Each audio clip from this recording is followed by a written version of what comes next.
విదేశాల్లో వైద్య ఉద్యోగ అవకాశాలు మరియు ఇంటర్న్షిప్ల కోసం ఇప్పుడే సంప్రదించండి యార్కుడ్ ఇంటర్నేషనల్ 99% ప్లేస్మెంట్ గ్యారంటీ. సార్ చెప్పండి సార్ ప్లీజ్. ప్రెస్ పరంగా పల్లవి ప్రశాంత్ ఏదన్నా మిస్టేక్ ప్రవర్తించుంటే ఐఎమ్ సారీ నా తరఫున. ఎందుకంటే అతనికి ఏం తెలియదండి. అతను మట్టి బిడ్డ పోరాటం చేసి గెలిచి అలా తెలంగాణ రాష్ట్రంలో ఒక రైతు బిడ్డ అయి ఇంత సాధించి ఆ లోపల ఆట ఆడేటప్పుడు నాకు తెలుసు ఎన్నో దెబ్బలు తాగించుకొని ఇక్కడ దెబ్బ తాకితే ఎదురు రూమ్ మీద అన్న ఇక్కడంతా నొత్తాంది నాకు ఏమైనా అయిద్దా అన్న అనేదాన్ని. అంటే లేదు తమ్ముడు, నువ్వు జనం కోసం ఆడాలి, నీకోసం ఎదురు చూస్తాను జనం. నేను వైల్డ్ కార్డ్ మీద వెళ్ళాను.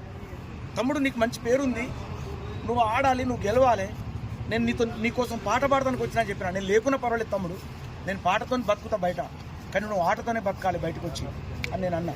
సో ఇలా ఆట, ఆ పాట, నా పాట, ఆయన ఆట, ఆ టైటిల్ అదంతా కూడా ఇలా జైలు పాలైంది. చాలా బాధ అవుతుంది.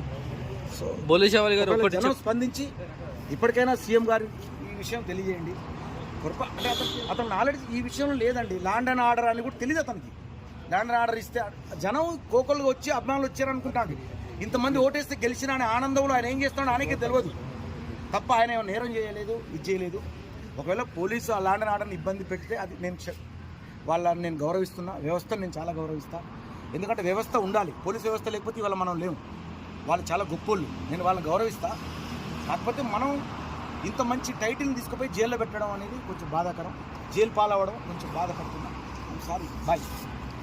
అన్న ఇంకా ఆర్టిస్టులు ఎందుకు రాలేదన్నా?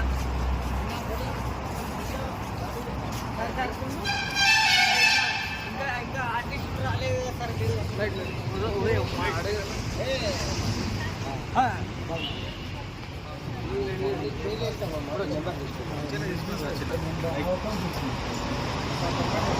పోలీస్ చావలి గారు స్ట్రాంగ్ గా ఉండండి సార్. ఒక్కసారి సార్ చెప్పండి సార్ ప్లీజ్. ప్రెస్ పరంగా పల్లవి ప్రశాంత్ ఏదన్నా మిస్టేక్ ప్రవర్తించుంటే ఐఎమ్ సారీ నా తరఫున. ఎందుకంటే అతనికి ఏం తెలియదండి. అతను మట్టి బిడ్డ పోరాటం చేసి గెలిచి అలా తెలంగాణ రాష్ట్రంలో ఒక రైతు బిడ్డ అయి ఇంత సాధించి ఆ లోపల ఆట ఆడేటప్పుడు నాకు తెలుసు ఎన్నో దెబ్బలు తాగించుకొని ఇక్కడ దెబ్బ తాకితే ఎదురు రూమ్ మీద అన్న ఇక్కడంతా నొత్తాంది నాకు ఏమైనా అయిద్దా అన్న అనేదాన్ని. అంటే లేదు తమ్ముడు, నువ్వు జనం కోసం ఆడాలి, నీకోసం ఎదురు చూస్తాను జనం. నేను వైల్డ్ కార్డ్ మీద వెళ్ళాను. తమ్ముడు నీకు మంచి పేరుంది, నువ్వు ఆడాలి, నువ్వు గెలవాలి, నేను నీకోసం పాట పాడటానికి వచ్చినా చెప్పినా. నేను లేకున్నా పర్వాలేదు తమ్ముడు, నేను పాటతో బతుకుతా బయట, కానీ నువ్వు ఆటతోనే బతకాలి బయటకు వచ్చి అని నేను అన్నా. సో ఇలా ఆట, ఆ పాట, నా పాట, ఆయన ఆట, ఆ టైటిల్ అదంతా కూడా ఇలా జైలు పాలైంది. చాలా బాధ అవుతుంది. సో జనం స్పందించి ఇప్పటికైనా సీఎం గారు ఈ విషయం తెలియజేయండి. అంటే అతను ఆల్రెడీ ఈ విషయంలో లేదండి. ల్యాండ్ అండ్ ఆర్డర్ అని కూడా తెలియదు అతనికి. ల్యాండ్ అండ్ ఆర్డర్ ఇస్తే జనం కోకలుగా వచ్చి అభిమానులు వచ్చారనుకుంటాడు. ఇంతమంది ఓటేస్తే గెలిచిన అనే ఆనందంలో ఆయన ఏం చేస్తున్నాడో ఆయనకే తెలియదు తప్ప ఆయన ఏమైనా నేరం చేయలేదు, ఇది చేయలేదు. ఒకవేళ పోలీసు ఆ ల్యాండ్ అండ్ ఆర్డర్ని ఇబ్బంది పెడితే అది వాళ్ళని నేను గౌరవిస్తున్నా. వ్యవస్థను నేను చాలా గౌరవిస్తాను. ఎందుకంటే వ్యవస్థ ఉండాలి, పోలీసు వ్యవస్థ లేకపోతే ఇవాళ మనం లేము. వాళ్ళు చాలా గొప్పోళ్ళు, నేను వాళ్ళని గౌరవిస్తా. కాకపోతే మనం ఇంత మంచి టైటిల్ని తీసుకుపోయి జైల్లో పెట్టడం అనేది కొంచెం బాధాకరం. జైలు పాలవడం కొంచెం బాధపడుతున్నా. Sorry, bye.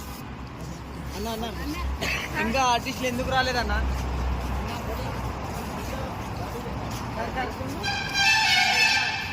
ఇంకా ఆర్టిస్టులు రాలేదు sir.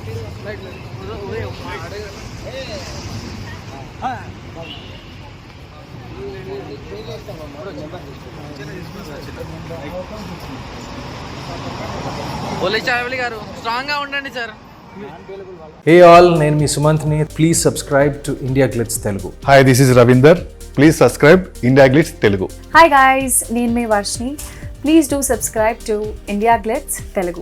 Hi, this is Nirupam. Please subscribe to India Glitz Telugu. Hi viewers, నేను మీ Shashank. Please subscribe to India Glitz Telugu. Hello guys, నేను మీ Annie. Please do subscribe to India Glitz Telugu.